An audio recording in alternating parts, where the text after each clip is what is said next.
बिस्मिल्लाहिर्रहमानिर्रहीम। अस्सलाम वालेकुम। आप मेरा यूट्यूब चैनल देख रहे हैं। दौर जदीद का जो इंसान है उसके मजाज इतने कसीर मिकदार में हैं और वो सारे के सारे इतने उलझे हुए हैं, कॉम्प्लिकेटेड हैं कि उसके पास बेचारे के फुर्सत ही मौजूद नहीं है और उसकी ज़िंदगी इंडिविजुअली इस तरह से बिखरी हुई है जैसे कि गंदम के दाने बिखरे होते हैं और उसको उसके समेटने का वक़्त भी नहीं मिलता उसको।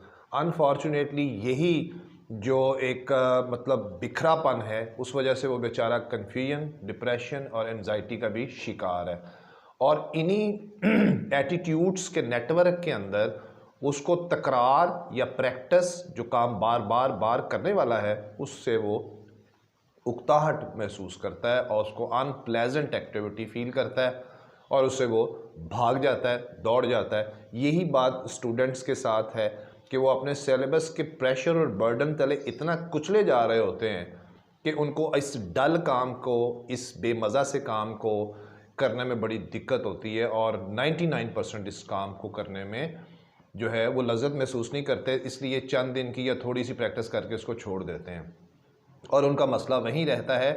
ज़रूरत है कि इस प्रोसेस से गुज़र जाना चाहिए, चाहे ये डल है लेकिन इसके फ़ायदे बेपनाह हैं। खैर, मैं ये छोटी सी बात इसलिए कर रहा था कि हम टेंसेस कर रहे हैं और बच्चे 15-16 साल तक टेंसेस करते हैं लेकिन वो उस प्रैक्टिस से नहीं गुज़रते जिससे गुज़रने की ज़रूरत होती है ताकि वो अपना सिस्टम इंग्लिश का सेट कर सकें और स्किल्स के हवाले से जो फ्रस्ट्रेशन लोगों में डिसअपॉइंटेड पाई जाती है कि यार ये बहुत मुश्किल है वगैरह वगैरह, उससे वो बच सकें।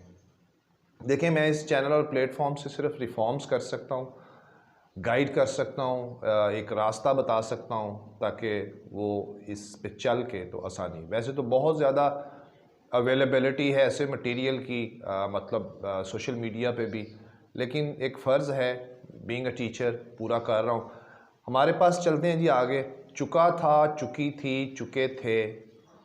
अंग्रेज़ी में पहचान फ़ाइल और वर्ब की हैड और फिर वर्ब की थर्ड फॉर्म लगाते हैं। मनफी में फ़ाइल, हैड, नॉट और फिर वर्ब की थर्ड फॉर्म। सवालिया में हैड शुरू में, फिर फ़ाइल और फिर वर्ब की थर्ड फॉर्म। मालूमाती जुमले में मालूमाती लफ्ज़ शुरू में आ गया, फिर हैड, फिर फ़ाइल और फिर वर्ब की थर्ड फॉर्म। इसके बारे में ये भी कहते हैं कि ये पास्ट परफेक्ट टेंस है। हम इस तरह ध्यान कम देते थे।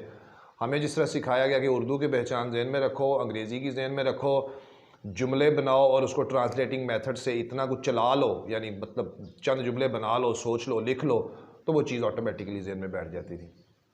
मैं आपको कुछ इसकी मिसालें देता हूँ कि डॉक्टर के आने से पहले मरीज़ मर चुका था। अब जब देखें, इसमें दो बातें हैं कि डॉक्टर के आने से पहले मरीज़ मर चुका था, तो इसमें इस टेंस की पहचान के तौर पर दो काम जो हाल ही में मुकम्मल हुए हों उसकी तरफ भी इशारा होता है।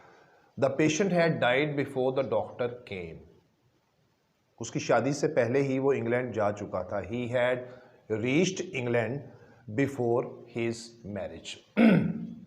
तरतीब आपको समझ आ रही होगी। इसी को ट्रांसलेटिंग मेथड कहते हैं। आप उर्दू के जुमले बनाते जाएं, ये जो टिप मैं आपसे शेयर कर रहा हूँ, और उसको चलाएं।